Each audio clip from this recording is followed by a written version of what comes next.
often should you have your jewellery professionally cleaned? Well, as far as an ultrasonic cleaning goes, as often as you like.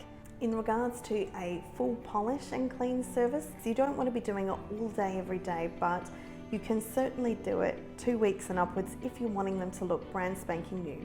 The great news is that Bell & Brunt provide a polish and clean service complimentary with all of your Bell & Brunt jewellery.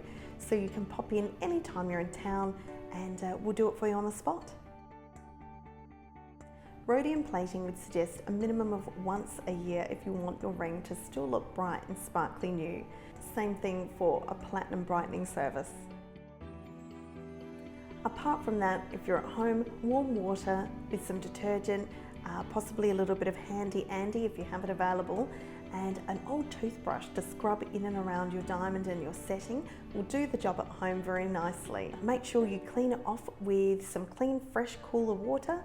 Be careful if you have a coloured stone, that's the main concern there. You don't want to be transferring from heat to cool too quickly, but for those full polish services, pop in anytime and we'll take care of it for you.